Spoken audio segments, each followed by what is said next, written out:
मंजिलें उनको मिलती हैं जिनके इरादों में जान होती है। मंजिलें उनको मिलती हैं जिनके इरादों में जान होती है। पंखों से कुछ नहीं होता, पंखों से कुछ नहीं होता, हौसलों से उड़ान होती है। नमस्कार दोस्तों, ये है ग्वालियर क्रिएशन का यूट्यूब चैनल और फेसबुक पेज। शो का नाम खास लोग खास मुलाकात।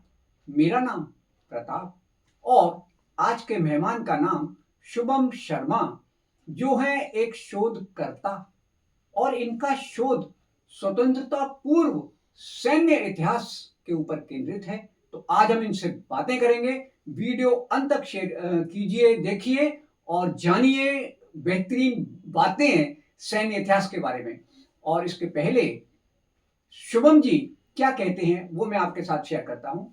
लहरों से डरकर नौका पार नहीं होती, लहरों से डरकर नौका पार नहीं होती, कोशिश करने वालों की कभी हार नहीं होती। यकीनन शुभम जी ने इस इतिहास के तथ्यों को इकट्ठा करने के लिए ढेर सारी कोशिशें की हैं और कामयाबी के साथ आज हमारे स्टूडियो में मौजूद हैं। तो पहले मैं आप सबकी तरफ से शुभम जी का स्वागत करता हूं, नमस्कार बोलता हूं।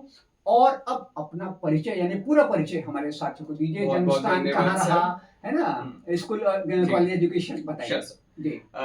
सबसे पहले मैं सभी दर्शकों का जय हिंद से अभिवादन करता अरे वाह, हूं। अरे वाह, अरे वाह। और मैं परम सौभाग्यशाली हूं कि मुझे एक ऐसे परिवार में जन्म मिला जी, जहां पे दो शख्स, मेरे परदादा जी और परदादा जी के छोटे भाई जी, उनके नाम परदादा जी का नाम मेजर कालेश्वर प्रसाद शर्मा, जो अच्छा। बाद में कमांडेंट रहे स्पेशल फ्रंटियर फोर्स में। अच्छा। और परदादा जी के छोटे भाई लेफ्टिनेंट कर्नल कुंवर बहादुर शर्मा, नेताजी सुभाष चंद्र बोस की आजाद हिंद फौज में डेप्यूटी ब्रिगेड कमांडर आईएनए की स्पेशल फोर्सेस बहादुर ग्रुप के। उन्होंने मोइरांग का युद्ध लड़ा था और इस युद्ध में भारतीय आजाद हिंद फौज ने ब्रिटिश इंडियन आर्मी को बुरी तरीके से हराया था। आज मैं आईएनए के ऊपर आपको सभी दर्शकों को बताने जाऊंगा। दरअसल क्या हुआ था कि हमारे देश की आजादी नेताजी सुभाष चंद्र बोस ने देखा कि अंग्रेजों ने भारत को, जो कि सही बात है, अंग्रेजों ने हिंदुस्तानी सिपाहियों से ही हिंदुस्तानियों को गुलाम बनवा के रखा हुआ था। अच्छा। और यही बात आप देखिए कि क्योंकि चंग मुट्ठी भर अंग्रेज अगर पूरे भारत पे राज कर पा रहे थे तो वो जाहिर सी बात है हमारे ही लोगों को इस्तेमाल हमारे खिलाफ करके किया जा रहा है। और अब बात आती है आजाद हिंद फौज का गठन कैसे हुआ। तो अब मैं आपको उससे अवगत कराने जा रहा हूँ। दरअसल नेताजी सुभाष चंद्र बोस ने जब देखा दूसरा विश्व युद्ध आ चुका है और कोई भी युद्ध को हम लोगों को सपोर्ट करने के लिए जाहिर सी बात है पैसा चाहिए रहता है, हमें जो है बंदे भी चाहिए रहते हैं क्योंकि काफी जाने जाती हैं युद्ध में, है ना। तो उस समय क्या हुआ, मैं संक्षेप में पर्ल हार्बर पे पहुंचता हूँ, है ना। और पर्ल हार्बर का जब इंसिडेंट हुआ था तो उस टाइम पे दूसरा विश्व युद्ध बहुत बड़े लेवल पे फैल गया था। तो उस टाइम पे जापान जो था वो एक्सेस पावर में था, है ना। और अलाइड कॉलोनीज जो थी यहाँ पे, बोर्नियो, जावा, सुमात्रा, ये सारे जो थे, एक तो एनिमी के जो टेरिटरी थे, उसके अलावा यहाँ पे रबर और टी प्लांटेशन, ऑयल रिजर्व्स, वो सारी चीजें थी। तो पैसा और ऑयल मिल सके तो उसके लिए उन्होंने यहाँ पे कैंपेन जो है पूरा मलाया कोस्ट लाइन वगैरह पे किया। और उस विक्ट्री को कंसोलिडेट करने के लिए, उसको बनाए रखने के लिए उन्हें बर्मा में आना पड़ा। और बर्मा के ऊपर जो है अपना वो विक्ट्री कायम करने के लिए और ब्रिटिश एम्पायर को फाइनल ब्लो देने के लिए, क्योंकि इंडिया उनकी सबसे बड़ी कॉलोनी थी, तो उसके लिए उन्होंने जो है यहाँ पे इम्फाल कोहिमा कैंपेन करने का उनका वो इरादा हुआ था। और उसके लिए उनको बंदे चाहिए थे ब्रिटिश एम्पायर को फाइनल ब्लो देने के लिए। तो उसके लिए उन्होंने आजाद हिंद फौज जो है उसको उसके लिए उन्होंने जो है काफी कुछ हमें पैसा, और पैसा तो खैर नेताजी ने काफी रेस किया था, हमें साधो सामान और उस सब में पूरी हमें सहायता की। अच्छा। और फिर 4 जुलाई 1943 को वो कैथे हॉल सिंगापुर में अपना जो है भाषण रखते हैं। अच्छा। और उसमें वो कहते हैं लोगों से कि मैं आजाद हिंद फौज का जो है सुप्रीम कमांडर, जब उनको रासबिहारी बोस ने 4 जुलाई 1943 को कमांड आजाद हिंद फौज की हैंडओवर की। तो नेताजी सुभाष चंद्र बोस सबको प्रेरित करते हैं, धन्यवाद कहते हैं और कसम खाते हैं कि हम लोग अपने देश को आजाद करा के ही मानेंगे।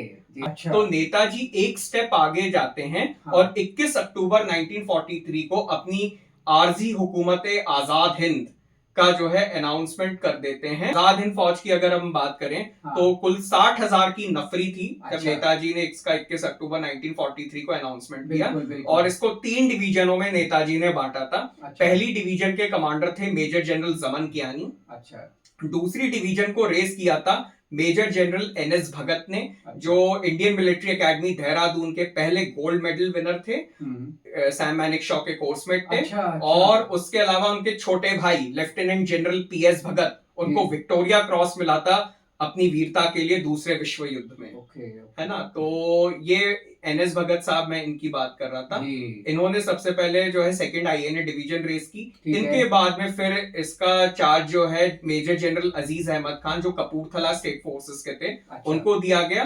और लास्ट में फिर जनरल शाहनवाज खान इसके ऑफिशिएटिंग जीओसी बने, जनरल ऑफिसर कमांडिंग। फिर जो तीसरी डिवीजन थी उसको कमांड किया था मेजर जनरल जीआर नागर ने। अच्छा। ये सैंडर्स के पास आउट थे जी। और इसके अयूब खान के कोर्समेट थे, जो पाकिस्तान का बाद में तो लेकिन आजाद हिंद फौज ने जो है इसको फाइनल जो अंजाम तक पहुंचाना था। इसमें जो आग थी, इसमें पेट्रोल का काम जो है आईएनए ने किया है। और आईएनए हार तो गई, लेकिन वो अपने देश की आजादी की जंग जीत गई। और इसका जो आईएनए की हार को भारत की जीत में कन्वर्ट कराने का श्रेय जो मेरे हिसाब से जाता है, वो उन सेनानियों को जाता है जिन्होंने रिवोल्ट इंस्टिगेट किया। Royal Indian navy, British Indian army core of signals ने जबलपुर में, है ना, रॉयल इंडियन एयरफोर्स के राइन्स ने, है ना। और इस प्रकार से हमें आजादी मिली। ये हमें इनसे हम लोगों ने लड़ाई लड़ के आजादी, इनको मजबूर किया है हमें आजाद करने के लिए कि हमने इनको मार के आजादी ली है। और नेताजी सुभाष चंद्र बोस, लंबा संघर्ष चला जी। और नेताजी सुभाष चंद्र बोस के लिए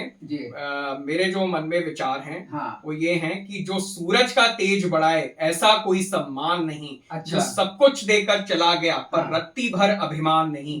क्या आकेगा आज जमाना उस नेता के कर्मों को, जो सुना गया अंग्रेजों को आजाद हिंद के तरानों को। उद्घोष हुआ जय हिंद का नारा, किया जंगे आजादी का ऐलान। आजाद हिंद की दहाड़ सुनकर गरज उठा हिंदुस्तान। लाल किले पर चढ़ बैठे ढिल्लन सहगल शाहनवाज। सशस्त्र सेनाओं में विद्रोह हुआ, भाग खड़ी हुई अंग्रेज सरकार। धन्यवाद शुभम जी। बहुत अच्छी बातचीत आपने शेयर की, और निश्चित ही हमारे दर्शक साथियों ने पूरी दास्तान बहुत ध्यान से सुनी होगी और बहुत कुछ अनुभव उन्हें मिला होगा कि आजादी यूं ही नहीं मिल गई थी, एक कठिन संघर्ष किया गया। आपने उन सब योद्धाओं का जिक्र आज हमारे स्टूडियो में किया। हम सब दर्शकों की तरफ से, ग्वालियर क्रिएशन चैनल की तरफ से आपको धन्यवाद बोलते हैं और शुक्रिया अदा करते हैं। धन्यवाद।